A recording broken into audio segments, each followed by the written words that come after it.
바다의 불로초, 해조류의 왕이라는 별명을 갖고 있는 김. 이런 몸에 좋은 김도 잘못 먹으면 암에 걸리고 치매에 걸릴 수 있다는 사실 알고 계신가요?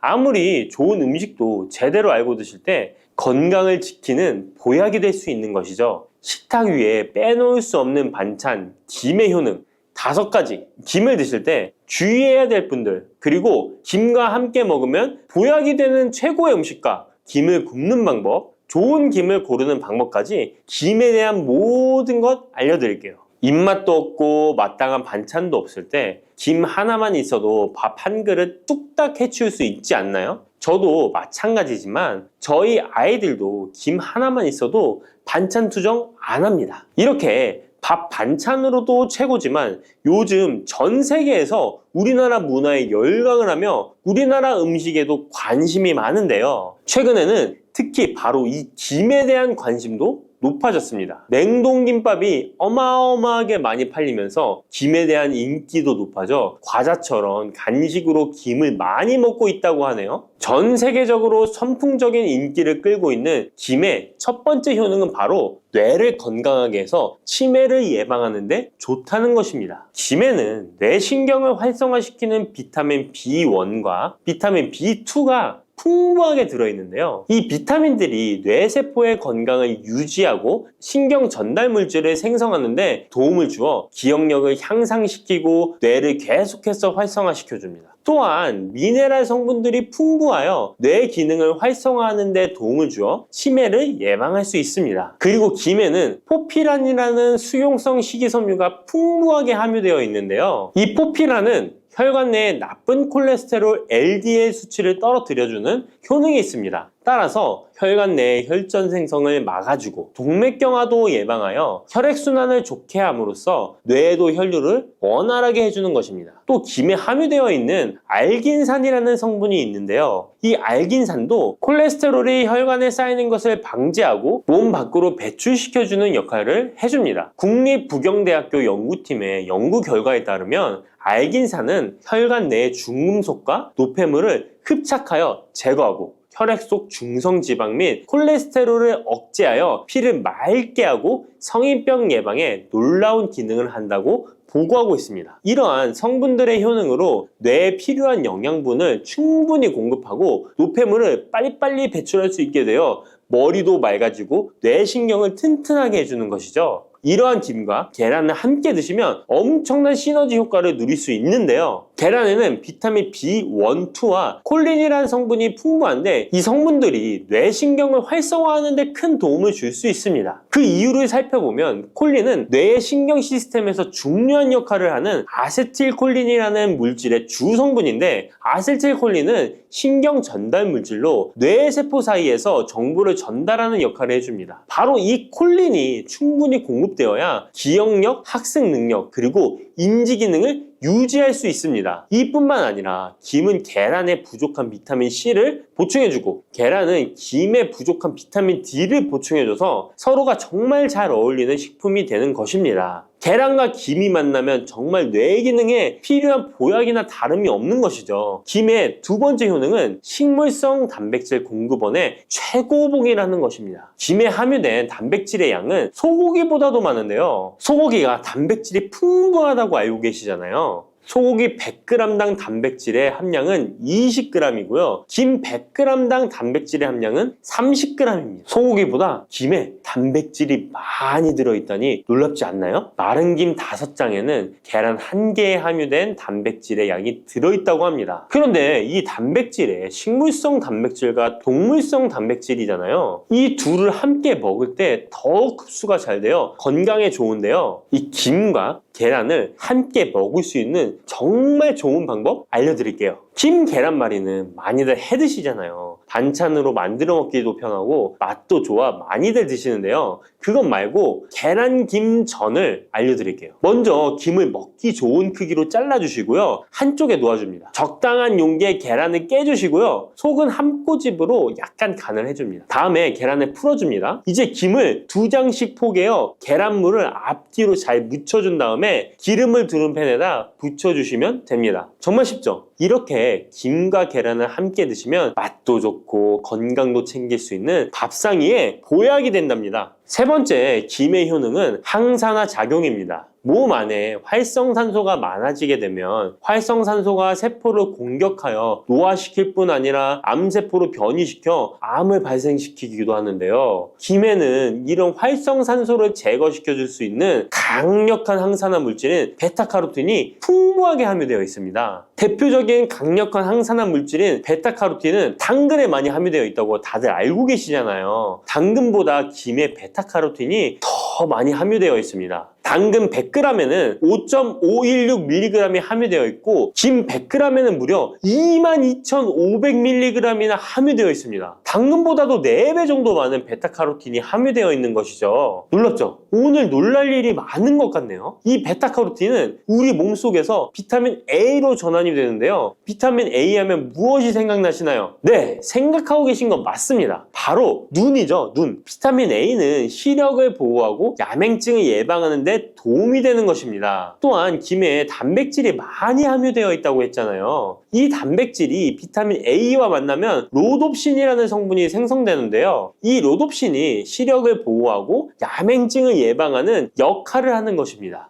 당근이 눈 건강에 좋다고 많이들 드시는데 당근보다도 김에 더 많이 함유되어 있다는 사실 꼭 기억하시기 바랍니다. 네 번째 김의 효능은 골다공증 예방에 도움을 준다는 것입니다. 김에는 칼륨이 풍부하게 함유되어 있는데요. 칼슘 하면 떠오르는 식품이 있죠. 바로 우유인데요. 우유 100g에는 칼슘이 110mg 함유되어 있고 김 100g에는 칼슘이 490mg이나 함유되어 있습니다. 김에는 우유보다 무려 4배 많은 칼슘이 함유되어 있는 것이죠. 나이가 들면서 특히 여성분들이 골다공증 발병률이 높아 힘든 경우가 많으신데요. 저희 어머니도 골밀도가 낮아져 병원에서 처방을 받아 약을 드시더라고요. 주변에도 중년의 나이를 넘어서고 계신 분들 중에 골다공증으로 약을 드시는 분들이 많으신데요. 우리나라 사람들의 부족한 영양소가 바로 칼슘이라서 이런 현상이 나타나는 것입니다. 칼슘이 부족하면 뼈가 약해지고 점점 골밀도가 낮아져서 골다공증이 발병하게 되는 것인데요. 김에 함유된 칼슘은 특히 우리 몸에 흡수가 잘 되어 정말 좋습니다. 우유보다 4배 많은 칼슘을 가지고 있는 김을 평소에 충분히 드신다면 골다공증 예방에도 도움을 받을 수 있습니다. 김을 드실 때에도 먹는 방법을 알고 드시는 게 좋겠죠. 김의 영양소를 잘 흡수할 수 있도록 먹는 방법이 있는데요. 김을 구울 때 어떻게 하시나요? 보통 기름을 김에 바르고 불에 구워 드시잖아요. 그렇게 하시면 안 되고요. 마른 김을 아무것도 바르지 않은 달궈진 팬에 앞뒤로 5초씩 살짝 구운 다음에 들기름을 발라 드시면 됩니다. 이 김에 열을 가하게 되면 김에 함유된 영양소들의 체내 흡수율이 높아지게 됩니다. 이 들기름을 굽기 전에 바르지 않고 구운 후에 바르는 이유는 들기름이 열에 약해서 들기름을 바른 채로 굽게 되면 들기름이 산패되어 오히려 건강을 해칠 수 있기 때문입니다. 열을 가하지 않은 들기름을 바르면 들기름의 불포화 지방산이 또 혈관을 깨끗하게 해줘서 더욱 건강한 식사를 하실 수 있습니다. 이 5번째 김의 효능은 당뇨를 완화시키는 데 도움을 준다는 것입니다. 당뇨병이 있는 분들은 비타민 B1, 2가 결핍되어 있는 분들이 많은데요. 김에 바로 이 비타민 B1, 2가 풍부하게 함유되어 있어 당뇨를 완화시키는 데 도움이 되는데요. 2017년 한국식품과학지에 실려있는 연구에서 당뇨 환자들이 김을 섭취하면 혈당 수치를 낮추는데 도움이 된다고 보고했습니다. 이는 김에 함유된 비타민 B1, 2 때문이라고 밝혔습니다. 당뇨 환자는 비타민 B1, 2가 결핍되기 쉬운데요. 그 이유는 비타민 B1, 2는 고기에 보통 많이 함유되어 있는데 당뇨 환자의 식단은 채식인 경우가 많아서 비타민 B1, 2를 섭취할 수 있는 기회가 적어지기 때문입니다. 또한 당뇨 환자에게 처방되는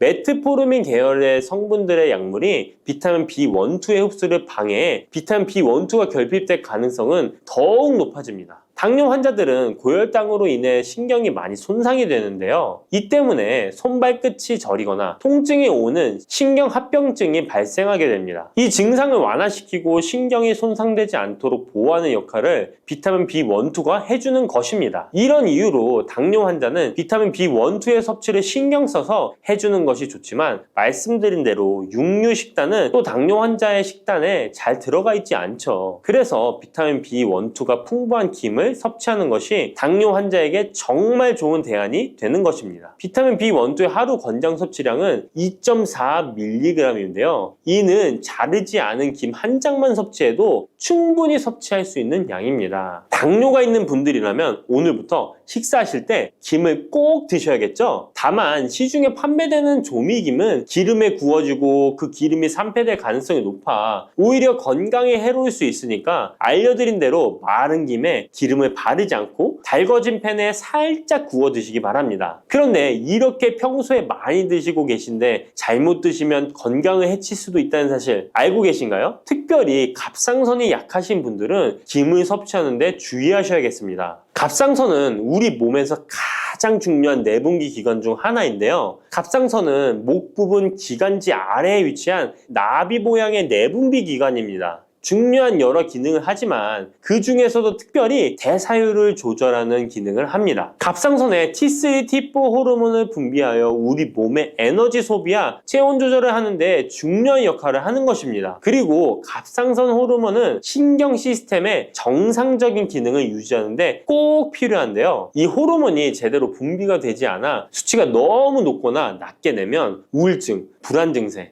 기억력 감퇴 등의 문제가 발생할 수도 있습니다. 이 갑상선 호르몬 중에 요오드가 있는데요. 김에 이 요오드가 풍부하게 함유되어 있습니다. 요오드가 부족하면 체중이 늘어나고 탈모가 생길 수 있으며 만성 피로에 힘들어질 수도 있습니다. 세계보건기구에서는 요오드가 부족하면 뇌세포가 손상되고 치매가 발생할 수도 있다고 보고하고 있습니다. 이렇게 중요한 요오드, 김에 풍부하니 먹어야 되는 거 아닌가? 생각하실 수 있잖아요. 맞는 말씀이지만 예외가 있습니다. 갑상선이 약하신 분들은 김 섭취에 주의해야 된다고 했잖아요. 갑상선 저하증이나 항진증이 있는 분들이 김을 많이 드시면 오히려 건강을 해칠 수 있습니다. 건강하신 분들은 김을 많이 드셔도 호르몬 조절이 되어 문제가 없지만 갑상선에 문제가 있어 호르몬 조절이 잘 안 되는 분들은 이 요오드의 수치가 높아지게 되면 체내의 활성산소가 증가하게 되어 염증을 일으키고 갑상선염을 유발하며 심해지면 갑상선 암으로 발전시킬 수도 있습니다. 우리 한국인의 식단에는 이미 요오드의 함량이 높기 때문에 김을 조금만 드셔도 요오드의 수치가 금방 높아질 수 있습니다. 따라서 갑상선에 문제가 있는 분들은 김을 드실 때 주의하셔야 하는 것입니다. 그렇다고 요오드가 풍부한 해조류와 같은 음식을 아예 드시지 말라고 말씀드리는 게 아니라 과량 섭취만 주의하시고 적정량은 드셔도 괜찮습니다. 그렇다면 갑상선에 문제가 있는 분들이 김을 드실 때 해결 방법이 없을까요? 있습니다. 그것은 바로 마늘과 함께 드시는 겁니다. 대표적인 강력한 항암식품이 마늘이잖아요. 마늘에는 셀레늄이라는 성분이 풍부합니다. 이 셀레늄은 다량의 요오드로 인해 발생되는 활성산소로부터 갑상선을 보호하는 역할을 하게 되는 것입니다. 그래서 건강기능식품 기능성 원료로서 유해산소로부터 세포를 보호하는 작용을 한다는 효능을 가지고 있다고 우리나라 식약처에서도 인정을 해주고 있죠. 그리고 갑상선 호르몬의 생성을 도와 갑상선에 문제가 있는 분들이 드시면 호르몬 문제를 해결하는데 도움이 되는 것입니다. 또한 김에 함유된 알긴산이라는 성분이 콜레스테롤이 혈관에 쌓이는 것을 방지하고 몸 밖으로 배출시켜주는 역할을 한다고 알려드렸는데 바로 이 마늘과 함께 드시면 이 효능이 배가 돼서 혈관에 혈전이 생기는 것을 막아주어 혈관 건강에 최고의 보약이 되는 것입니다. 이렇게 좋은 김 아무거나 드시지 마시고요. 좋은 김 고르는 방법도 알려드릴게요. 좋은 김은 검붉은색을 띠며 살짝 반짝이는 윤기가 있고 냄새 없이 담백한 맛이 나는 것입니다. 그리고 구웠을 때 녹색빛이 선명하게 나타나며 물에 불렸을 때는 잘 녹고 김을 담궜던 물이 맑을수록 좋은 김이라고 할 수 있습니다. 이 김은 저희 하단 링크에 있으니까 링크 한번 보시고 김을 사시기 바랍니다. 여러분, 달콤 쌉쌀한 계피 좋아하시나요? 저는 향긋한 수정과도 좋아하고 계피가루를 얹은 라떼도 매우 좋아하는데요. 계피는 단순히 향긋한 맛을 주는 향신료 이상의 효능을 가지고 있다는 것 알고 계신가요? 우리가 몰랐던 계피의 효능, 함께 먹으면 좋은 음식들, 그리고 주의할 점까지 자세히 알려드릴게요. 첫 번째 계피의 효능은 바로 암 예방 효과입니다. 계피는 항산화 성분이 풍부한 음식인 거 아시나요? 우리나라뿐만 아니라 전 세계적으로 계피는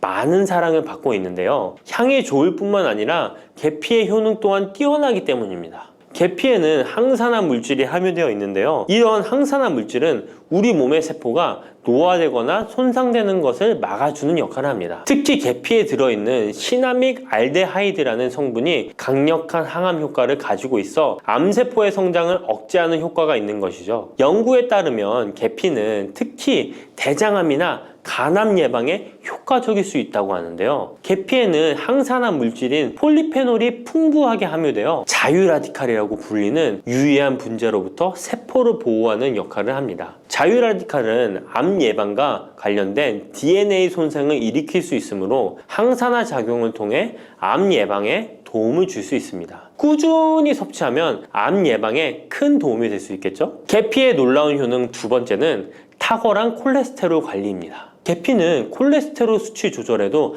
아주 유익한 식품인데요. 계피에 포함된 식이섬유와 폴리페놀 성분이 이와 같은 효능을 나타내는데 이 성분들이 혈관을 깨끗하게 유지하는데 중요한 역할을 한다고 합니다. 여러 연구에 따르면 계피에 포함된 성분들이 혈중 나쁜 콜레스테롤 LDL을 감소시키고 좋은 콜레스테롤 HDL을 증가시키는데 도움을 주고 있다고 합니다. 이는 계피에 함유된 특정 화합물이 콜레스테롤의 흡수를 억제하고 간에서 콜레스테롤의 생성을 감소시키는 작용을 할 수 있다는 것을 의미합니다. 계피는 체내에서 지방의 축적을 막고 혈관의 건강을 유지하는 데도 중요한 역할을 한다고 알려져 있죠. 고지혈증이나 고콜레스테롤 혈증은 심혈관 질환을 일으킬 수 있는 중요한 위험 요소로 알려져 있는데요. 계피는 이런 위험 요소를 관리하는 데 도움을 줄 수 있답니다. 따라서 계피를 적당히 섭취하면 콜레스테롤을 관리하는 데 유익하다고 할 수 있습니다. 심혈관 질환이 걱정되시는 분들에게는 정말 좋은 식품이죠. 세 번째, 계피의 아주 놀라운 효능은 바로 당뇨병 예방입니다. 당뇨병은 많은 분들이 고통받고 있는 질병이죠. 주위에 당뇨병 때문에 혈당 관리하시는 분들 자주 볼 수 있는데요. 그런데 계피가 당뇨병 관리에 큰 도움이 된다고 하니 놀랍지 않나요? 계피에 함유된 크로모라는 성분이 인슐린 민감성을 높여주어 혈당 수치를 안정시키는데 도움을 줄 수 있다고 하는데요. 연구에 따르면 계피를 꾸준히 섭취한 사람들은 식후 혈당이 급격하게 상승하는 것을 막을 수 있다고 합니다. 또한 계피에 포함된 시네믹 알데하이드 성분이 인슐린 민감도를 높여주고 혈당 수치를 안정시키는데 도움을 준다고 알려져 있죠. 이 성분이 인슐린이 더 잘 작용하도록 돕기 때문에 혈당을 효과적으로 조절하는데 도움을 주는 역할을 할 수 있습니다. 우리나라보다 더 계피를 좋아하는 인도에서 계피 섭취와 대사증후군에 관련한 실험이 진행되었는데요. 인도 델리 학교에서 진행한 실험 연구에 따르면 대사증후군이 있는 116명을 두 그룹으로 나눈 뒤 16주간 한 그룹은 계피 추출물을 섭취하고 다른 한 그룹은 계피가루가 들어있다고 속인 가짜 약을 섭취하게 했는데요. 16주 뒤 확인했더니 계피 추출물을 먹은 그룹은 가짜 약을 먹은 그룹에 비해 대사증후군에 악영향을 주는 체중, 혈당, 콜레스테롤 등의 수치가 개선되었다고 합니다. 참으로 놀랍죠. 물론 계피를 꾸준히 섭취하는 것만으로도 당뇨병을 완전히 예방할 수 있는 것은 아니지만 식이요법에 포함시킬 수 있는 좋은 재료라는 점은 분명합니다. 네 번째, 계피의 놀라운 효능은 바로 항염작용입니다. 계피가 항염작용까지 있다니 참 신기하죠? 계피에는 항염증 작용이 있는 화합물이 함유되어 있는데요. 계피에 들어있는 시나믹 알데하이드 성분은 염증을 줄이는데 효과적이라고 연구 결과도 있습니다. 이 성분은 몸속 염증 반응을 억제해 주어 관절염, 근육통, 염증성 질환이 있는 분들에게 매우 유익한 식품이죠. 특히 체내에서 발생하는 염증은 만성적인 질환을 유발할 수 있기 때문에 이를 예방하는 것이 중요한데요. 계피를 섭취하면 몸속 염증을 낮춰주는데 도움을 줄 뿐만 아니라 면역력 강화에도 긍정적인 영향을 미친다고 알려져 있습니다. 겨울철에는 찬바람과 습기로 인해 염증이 쉽게 발생하는데 계피를 섭취하면 몸을 따뜻하게 해주고 염증을 예방하는 데 도움이 됩니다. 계피 섭취가 일상적인 건강 유지, 특히 쌀쌀한 겨울에 아주 좋은 영향을 미친다고 할 수 있죠. 그렇다면 이것들과 계피와 함께 먹으면 계피의 효능이 2배가 된다는데요. 계피와 함께 먹으면 더 좋은 음식은 무엇일까요? 바로 알려드릴게요. 계피와 함께 먹으면 좋은 음식, 첫 번째는 요거트입니다. 계피를 요거트와 함께 먹으면 정말 맛있고 건강에도 좋다는 거 아시는 분 있나요? 혹시 그릭 요거트나 프로바이오틱스 같은 단어들 들어보셨죠? 요거트에는 단백질, 칼슘, 프로바이오틱스 등의 영양소가 풍부하게 함유되어 있는데요. 요거트는 발효식품으로 몸에 좋은 프로바이오틱스가 풍부해서 장 건강에 도움을 주는데 계피와 요거트를 함께 섭취하면 서로 시너지 효과를 낼 수 있습니다. 그리고 계피의 항염작용과 혈당 안정 효과가 더해져서 건강을 더욱 향상시킬 수 있죠. 요거트에 계피를 넣으면 소화 기능을 개선하고 특히 요거트에 계피를 넣으면 체내 지방을 태우는데 도움이 되는 효과가 있어 요거트와 계피를 함께 섭취하면 소화를 돋고 체중 관리에도 매우 좋습니다. 그게 다가 아니죠. 계피의 매콤달콤한 향이 요거트와 잘 어울려 맛있게 즐길 수 있습니다. 요거트를 자주 드시는 분들은 꼭 한번 계피를 뿌려서 드셔보세요. 샐러드 드실 때 드레싱으로 요거트를 사용한 뒤 그 위에 계피가루 톡톡 뿌려서 드시는 것도 아주 좋은 계피와 요거트 활용법입니다. 계피와 찰떡궁합의 식품 2번째는 사과입니다. 계피와 사과는 정말 잘 어울리는 조합인 거 아시나요? 사과에는 비타민C와 식이섬유, 항산화 성분이 풍부해서 면역력 강화와 소화에 도움을 주는 과일인데요. 계피는 당뇨병 예방과 관리에 도움을 주며 혈당 조절에 효과적인데요. 계피와 사과를 함께 먹으면 2가지 재료의 장점이 더해져 더욱 효과적인 건강 관리가 가능하다는 것이에요. 그리고 이 2가지가 만나면 체중 관리에도 큰 도움이 된다니 같이 안 먹을 이유가 없겠죠. 맛 또한 더욱 좋아지는데요. 계피는 사과의 달콤한 맛을 더욱 풍부하게 만들어주는데 서양에서는 디저트로 사과파이에 계피가루를 얹어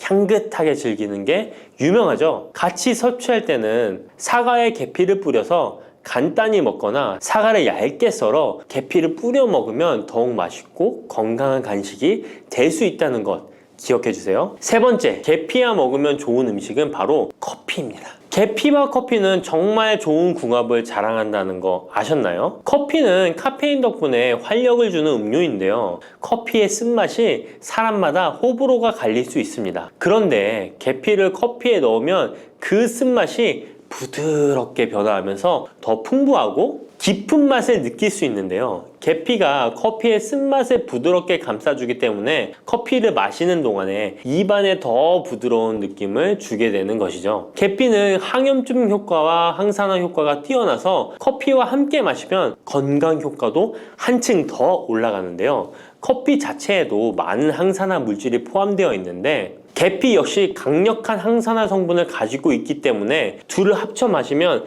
체내 염증을 줄여주고 세포를 보호하는 효과를 볼 수 있는 것이에요. 계피와 커피를 함께 마실 때 또 다른 장점이 있는데요. 그건 바로 혈당 조절에 있습니다. 커피는 그 자체로 혈당을 빠르게 올리는 경향이 있는데요. 계피가 이 과정을 완화시켜주면서 커피를 드실 때 혈당이 급격하게 상승하는 것을 방지할 수 있습니다. 그래서 당뇨가 있으신 분들께도 이 2 음료의 조합은 매우 추천드립니다. 그렇다면 계피와 커피는 어떻게 함께 먹는 게 좋을까요? 계피와 커피를 함께 즐기기 위한 가장 간단한 방법은 계피가루를 커피에 넣는 것인데요. 커피가 다 내려준 후 4분의 1티스푼의 계피가루를 넣고 잘 저어주면 계피의 향이 커피와 자연스럽게 어우러져 향긋한 커피 한 잔을 만들 수 있습니다. 계피를 너무 많이 넣으면 커피의 맛이 너무 강해질 수 있으니 적당량을 넣어주는 것 잊지 마세요. 또한 계피 스틱을 사용해 커피를 우려내는 방법도 있는데요. 커피를 내린 후에 계피 스틱을 커피에 넣고 몇 분간 우려내면 계피의 향이 은은하게 배어들어 훨씬 더 맛있고 건강한 커피를 즐길 수 있습니다. 계피 스틱을 사용하면 시각적으로도 멋진 효과를 줄 수 있기 때문에 커피를 더욱 고급스럽고 멋스럽게 즐기고 싶다면 계피와 커피 꼭 한번 같이 우려보세요. 계피와 찰떡궁합 꿀조합을 알려드렸다면 이번에는 계피와 함께 먹으면 몸에 해가 되는 음식이 있다는 것을 알고 계신가요? 그것은 바로 귤이나 자몽, 레몬 같은 시트러스 계열의 과일인데요. 계피와 시트러스 계열 과일을 함께 먹으면 안 되는 이유 바로 알려드릴게요. 많은 분들이 시트러스 계열 과일, 예를 들어 오렌지나 레몬을 좋아하시는데요. 이 과일들은 비타민C가 풍부하고 상큼한 맛이 참 일품이죠. 하지만 계피와 시트러스 과일을 함께 먹을 때는 주의가 필요한데요. 계피의 주요 성분 중 하나인 시나몰은 계피가 가진 가장 독특한 향을 만들어내는 성분. 계피의 주요 성분 중 하나인 시나몰은 계피가 가진 독특한 향을 만들어내는 성분인데, 이 시나몰이 시트러스 계열 과일의 산성 성분과 결합하면 위에서 소화가 잘 되지 않거나 불편한 증상을 유발할 수 있습니다. 특히 속쓰림이나 위경련이 일어날 수 있는데요. 이는 계피와 시트러스 과일이 소화효소의 분비를 방해하고 서로 반응하면서 위에 자극을 주기 때문입니다. 거기에다 시트러스 과일의 산도가 더해져 위산이 과도하게 분비될 수 있기 때문에 계피와 오렌지, 레몬, 귤과 같은 과일들을 함께 먹는 것은 피하는 것이 좋습니다. 만약 계피와 과일을 함께 즐기고 싶다면 아까 알려드렸던 사과도 매우 좋고, 아니면 배도 계피와 잘 어울리는데요. 이러한 과일 소화에도 부담을 주지 않기 때문에 이제부터 계피와 과일을 함께 드시고 싶다면 꼭 유의해 주세요. 계피가 많은 효능을 가지고 있지만 부작용도 있을 수 있는데요. 계피를 섭취할 때 주의할 점은 무엇일까요? 그건 바로 과다 섭취, 간에 손상을 줄 수 있기 때문입니다. 계피는 적당히 섭취하면 건강에 많은 도움을 주지만 과다 섭취 시에 간에 부담을 줄 수 있다는 거 아셨나요? 특히 일반적으로 판매되는 카시아 계피는 쿠마린이라는 성분을 포함하고 있는데요. 이 성분은 과다 섭취 시에 간 손상을 일으킬 수 있습니다. 쿠마린은 간 독성을 일으킬 수 있는 물질로 알려져 있기 때문에 계피를 과다하게 섭취하는 것은 최대한 피하는 것이 좋겠죠? 여기서 우리가 주로 섭취하는 계피가 카시아 계피인지 세이론 계피인지 헷갈리시는 분도 있으실 거예요. 둘의 차이점을 알려드릴게요. 일반 계피는 주로 카시아 계피인데요. 카시아 계피는 중국, 인도, 베트남 등의 아시아 지역에서 많이 재배됩니다. 이 계피는 맛이 더 강하고 매운맛이 나면서 향도 좀 더 진하죠. 가격도 비교적 저렴해서 국내 유통되는 계피는 대부분 이 카시아 계피입니다. 세이론 계피는 주로 스리랑카, 인도의 일부 지역에서 자주 자생하는데요.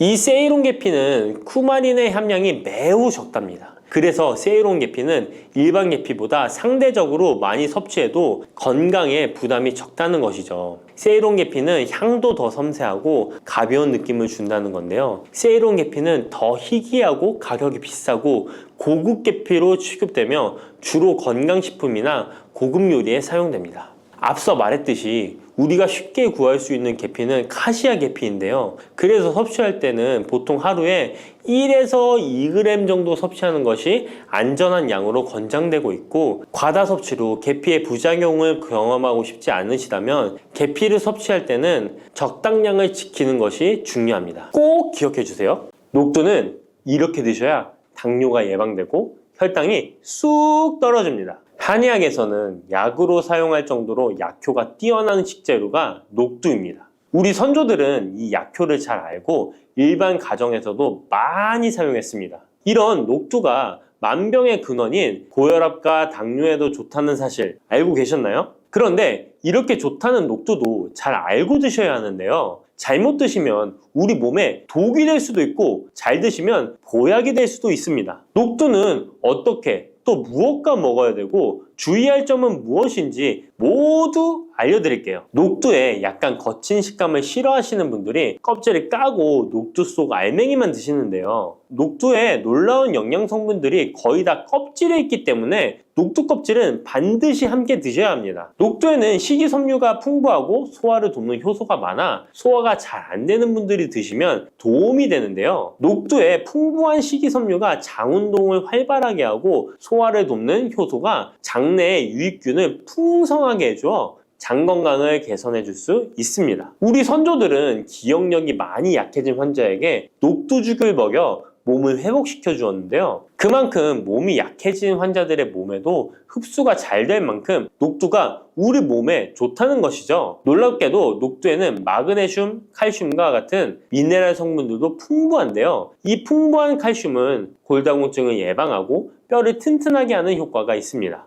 칼슘이 뼈를 이루는 주성분인 것은 잘 알고 계시죠? 마그네슘은 이런 필수 미네랄인 칼슘의 흡수를 도와주기 때문에 녹두가 뼈 건강에도 놀라운 효능을 발휘할 수 있는 것입니다. 그런데 녹두는 성질이 차기 때문에 몸이 찬 분들은 주의해서 드시는 게 좋은데요. 이 때문에 녹두의 껍질을 벗기고 드시는 분들이 있습니다. 하지만 마늘과 함께 드신다면 몸이 찬 분들도 조금 더 편안하게 녹두를 드실 수 있습니다. 마늘의 따뜻한 성질이 녹두의 찬 성질을 중화시켜주기 때문이죠. 이뿐만 아니라 마늘이 대표적인 항암식품인 사실은 알고 계시잖아요. 마늘에는 S알리시스테인과 알리신이라는 성분이 풍부해서 암세포를 억제하고 사면시켜주는 효능이 있습니다. 또한 강력한 항산화 성분인 폴리페놀이 많이 들어있어서 나쁜 콜레스테롤의 성장을 막아 혈관을 깨끗하게 만들어주기 때문에 심혈관 질환에 매우 탁월하답니다. 이뿐만 아니라 체내 지방의 대사를 촉진하여 지방 분해를 통해 체지방을 제거하고 비만을 예방하는 효능까지 있는 놀라운 식품이죠. 그래서 마늘을 녹두와 함께 드시면 시너지 효과가 있기 때문에 우리 몸에 보약이 될 수 있습니다. 마늘과 녹두를 함께 먹을 수 있는 가장 간단한 방법은 마늘 녹두밥을 지어 먹으면 되는데요. 녹두를 물에 충분히 불려서 밥을 하시면 녹두 껍질의 거친 식감을 완화시켜 편하게 드실 수 있습니다. 그리고 우리가 녹두하면 생각나는 대표적인 음식이 녹두 빈대떡이 있는데요. 맛있는 녹두 빈대떡에 돼지고기를 갈아서 함께 부쳐 먹기도 하죠. 이 방법은 영양학적으로도 탁월한 조합이 됩니다. 녹두에 부족한 필수 아미노산인 트립토판 같은 성분이 돼지고기에 풍부하게 들어있기 때문인데요. 트립토판이나 메티오닌 같은 필수 아미노산은 우리 몸에서 합성되지 않아 반드시 음식을 통해 섭취해야 합니다. 돼지고기가 이런 아미노산의 훌륭한 공급원이 될 수 있기 때문에 나이가 들면서 기력이 약해진 분들이 녹두와 돼지고기를 함께 드시게 되면 기력 회복에 좋은 효과를 보실 수 있습니다. 또한 돼지고기에는 단백질이 풍부하여 근육을 튼튼하게 하는데 도움을 주고 풍부한 비타민 B1은 피로 회복과 신경 안정에도 매우 효과적입니다. 철분도 풍부해 나이가 들며 부족해지는 철분 보충에도 효과를 볼 수 있고 필수 지방산인 리놀렌산이 많아 동맥경화와 고혈압 같은 성인병의 예방, 아연, 셀레늄, 비타민 B6 등의 영양소가 면역력을 강화하는 데에도 도움을 줍니다. 녹두는 또한 혈당을 낮춰주고 인슐린 감수성을 높여주는 효능이 있어서 당뇨 관리에도 너무 좋은 식품인데요. 풍부한 식이섬유는 소장에서 당의 흡수를 지연시켜주고 다양한 미네랄과 비타민이 당뇨로 인한 합병증을 예방하는 데에도 좋은 효능이 있습니다. 이때 팥과 함께 드시면 이런 효과들이 매우 높아집니다. 팥은 강력한 항산화 성분인 안토시아닌이 풍부해서 혈관의 활성산소를 제거해주고 혈관세포의 손상을 예방해줘서 혈관을 깨끗하고 건강하게 해줄 수 있습니다. 2014년에 발표된 한 연구에서 팥을 섭취하는 것이 2형 당뇨병 환자의 혈당 수치와 인슐린 저항성을 개선하는 데 도움이 되는 것으로 보고됐습니다. 이 연구에서는 4주 동안 매일 팥을 섭취한 결과 당뇨 환자들의 공복 혈당 수치가 평균 19.5% 감소하였고 인슐린 저항성이 감소하는 결과를 볼 수 있었습니다. 또한 팥은 쌀의 10배 이상, 바나나의 4배 이상의 많은 칼륨을 함유하고 있는데요. 칼륨은 몸 안에 나트륨을 배출하고 당뇨 환자의 신장 기능을 강화시켜주며 혈압 상승을 억제해주는 효능이 있습니다. 팥은 한의원에서 다이어트를 위한 처방을 할 때도 사용되는데, 팥의 풍부한 칼륨은 이뇨작용을 통해 부종을 줄여줄 수 있기 때문에 지방이 몸에 축적이 잘 되어 살이 찌는 사람에게 효과적입니다. 특히 쉽게 붓고 살이 찌는 분들에게 더욱 효과가 좋은데요. 한 실험에서 실험쥐에 팥 추출물을 먹였더니 체지방 함량이 30% 이상 줄었고 몸무게도 37%나 감소한 결과를 발표하기도 했습니다. 자, 이렇게 녹두와 함께 복용하면 좋은 식품들을 알아보았는데요. 그렇다면 녹두를 복용할 때 주의할 점은 어떤 것이 있는지도 한번 살펴보겠습니다. 첫 번째는 녹두의 차가운 성질인데요. 녹두의 차가운 성질은 우리 몸의 열을 낮춰주고 스트레스를 해소하는 효과가 있습니다. 또한 염증 완화를 시키고 통증을 줄이는 데도 도움이 되는데요. 그래서 녹두로 속을 채운 베개를 쓰면 두통이 완화되기도 합니다. 다만 이런 찬 효능 때문에 녹두를 드실 때 주의하셔야 하는데요. 평소 몸이 찬 분들이 녹두를 많이 드시게 되면 오히려 몸에 해가 될 수 있습니다. 위나 장이 차가워지면 소화력이 떨어지고 복통이나 변비, 설사가 나타날 수 있습니다. 이런 분들이 녹두를 드시려면 앞에서 알려드린 대로 마늘과 함께 드셔보시기 바랍니다. 그리고 두 번째 주의할 점은 바로 녹두의 강력한 해독작용입니다. 녹두의 해독작용은 우리 몸의 중요한 장기 중 하나인 간에 많은 도움을 주는데요. 간은 우리 몸의 독소를 해독하는 역할을 맡고 있는데 녹두가 이런 간의 해독 기능을 도와주게 됩니다. 녹두의 풍부한 단백질과 펩타이드는 간 해독작용에 필요한 글루타치온의 원료를 공급해주며 체내의 중금속과 독성물질과 결합하여 몸 밖으로 내보내는 역할을 하게 됩니다. 특히 중금속 해독 연구에서는 납, 카드뮴 등의 흡수를 억제하거나 배출을 도와서 독성 완화 효과를 보여주기도 했습니다. 하지만 이런 효과가 우리가 보약을 복용하는 경우에는 상극이 될 수 있습니다. 보약의 효과가 녹두의 해독작용 때문에 많이 사라져버릴 수 있기 때문입니다. 그래서 한의원에서 한약을 지으면 녹두나 숙주나물을 먹지 말라고 얘기하는 겁니다. 이런 녹두의 해독작용은 녹두의 껍질에 있는 성분 때문에 나타나게 되는데요. 따라서 껍질을 제거하고 만든 요리나 녹두 전분으로 만든 청포묵, 녹두당면을 드시면 녹두의 해독작용은 누릴 수가 없습니다. 물론 녹두 껍질을 제거해도 알맹이에 영양 성분들이 풍부한데요. 해독작용이 필요한 경우에는 껍질을 제거하지 않고 복용하시는 게 좋습니다. 세 번째로 복용 시에 주의할 점은 녹두의 풍부한 칼륨입니다. 앞에서 얘기했던 것처럼 칼륨은 나트륨을 배출해주며 당뇨와 고혈압에 도움이 되지만 신장이 약하신 분들에게는 간혹 독이 될 수 있습니다. 신장이 약하신 분들이 녹두를 필요 이상 많이 드시게 되면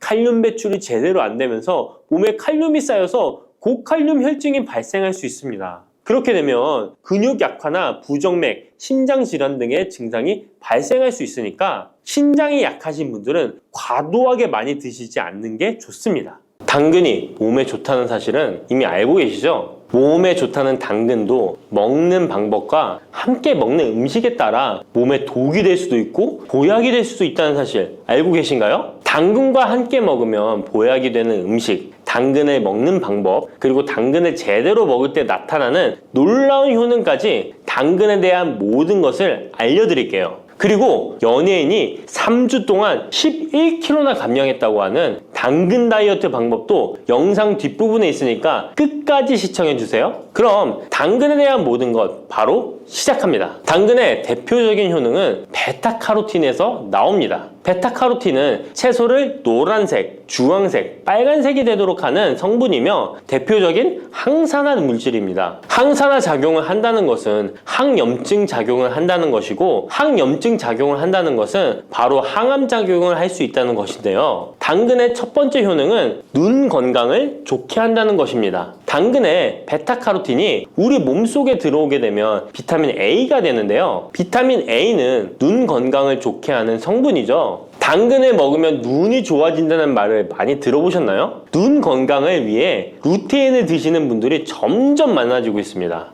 그렇다면 눈에 좋다는 루테인, 영양제를 먹는 것과 당근을 먹는 것은 어떤 차이가 있을까요? 영양제와 당근에는 모두 비타민 A, 루테인, 지아잔틴 등이 들어있어서 시력을 유지하고 눈의 노화를 방지해주며 황반 변성 등의 질환도 예방해줍니다. 당근에는 여기에 비타민 C, 비타민 K, 그리고 필수 미네랄이 더 있어서 항산화 효과 및 뼈 건강에도 도움을 받을 수가 있게 되고요. 우리가 혈액순환이 잘 안 될 때는 루테인 영양제를 드신다고 해도 효과에 한계가 있을 수 있어서 평소에 당근을 좀 더 드셔보시는 걸 추천해드립니다. 두 번째 당근의 효능은 노화 방지입니다. 이것도 베타카로틴의 효능과 관련이 있습니다. 노화가 된다는 것은 몸이 산화가 되고 염증이 많아진다는 것인데요. 염증이 몸 안에 곳곳에서 문제를 일으키게 되는 것이죠. 이런 염증을 없애주는 것이 바로 노화를 방지하는 건데요. 바로 당근의 베타카로틴과 비타민 C에는 강력한 항산화 작용으로 염증을 없애주고 노화를 방지해주는 것입니다. 세 번째 당근의 효능은 장을 건강하게 하고 당뇨를 예방한다는 것입니다. 요즘에 당근 주스 많이들 만들어 드시는데요. 착즙해서 드시는 분들 많으시죠? 약간 아쉬운 것은 착즙하고 남은 찌꺼기는 모두 버린다는 것입니다. 당근은 사실 식이섬유 폭탄이라고도 할 수 있는데요. 당근의 베타카로틴이 혈액 내의 염증을 제거하고 당근의 식이섬유는 장 속의 노폐물을 제거하는 역할을 해줍니다.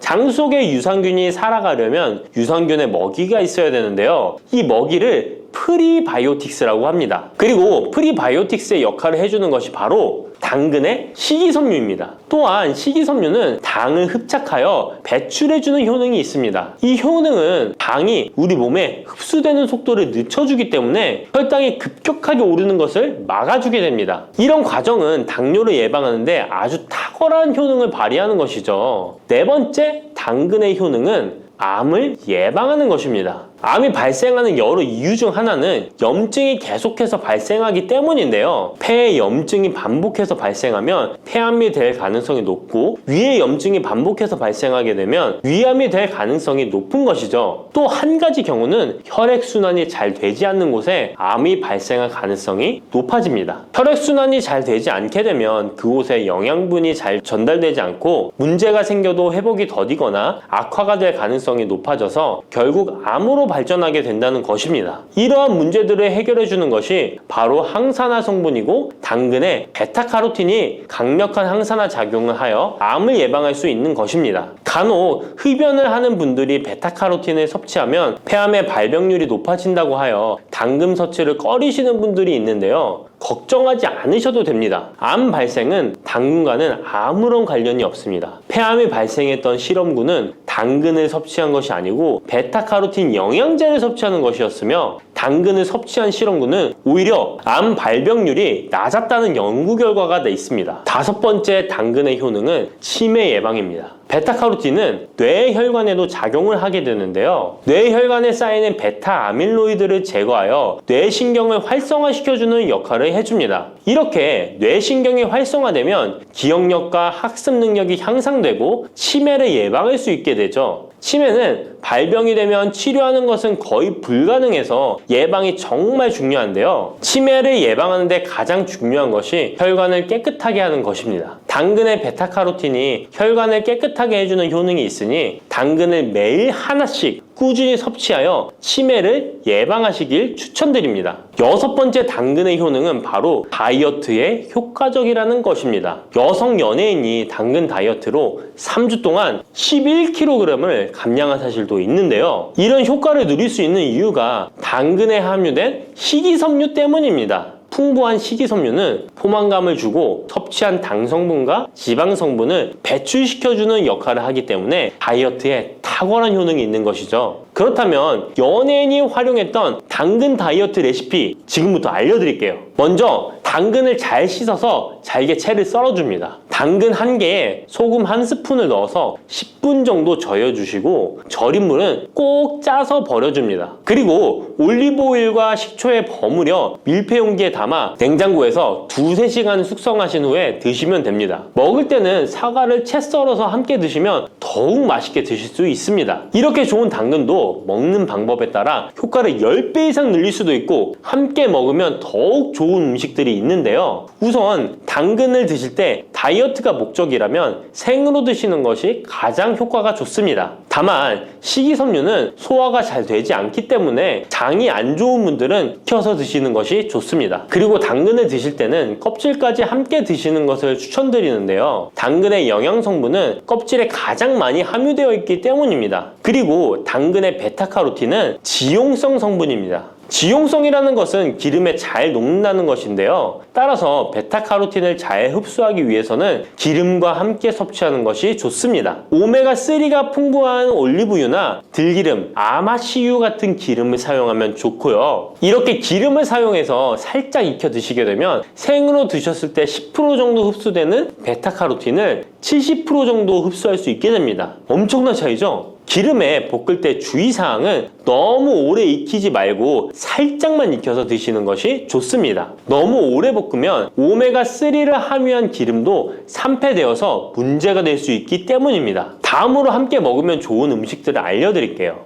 몇 년 전부터 유행하고 있는 주스 있잖아요. ABC 주스라고 하는데요. 들어가는 재료는 사과, 비트, 그리고 당근이죠. 이 3가지를 함께 갈아서 주스로 마시면 항산화 폭탄 주스를 마시게 되는 것인데요. 이 3가지 중에서 비트의 효능이 혈관을 확장시켜주는 역할을 합니다. 풍부한 항산화 성분들이 확장된 혈관을 따라 온몸 구석구석에 공급되어 혈관을 깨끗하게 하고 염증을 제거하여 각종 질병을 예방할 수 있게 되는 것이죠. 다만 비트에는 옥살산이 함유되어 있어서 신장의 결석을 유발할 수 있기 때문에 신장이 약하신 분들은 약간의 주의가 필요하고요. 그래서 요즘엔 이 비트를 빼고 사과, 양배추, 당근 이렇게 3가지를 넣은 ACC 주스를 많이 드시는데요. 양배추는 우리 몸의 진액을 보충해줘서 점막을 촉촉하게 해주는 효능이 있어서 외부로부터 들어오는 바이러스와 이물질을 배출시켜주는 탁월한 효능이 있습니다. 그리고 항암 효과를 극대화시켜줄 수 있는 음식도 알려드릴게요. 바로 브로콜리와 단호박을 당근과 함께 드시면 됩니다. 3가지를 생으로 드시는 것보다 찜기에 쪄서 드시면 흡수율을 훨씬 높일 수 있고요. 올리브 오일과 약간의 소금을 넣고 물과 함께 섞어서 드시면 맛도 좋고 건강에도 좋은 강력한 항암 주스로 드실 수 있습니다.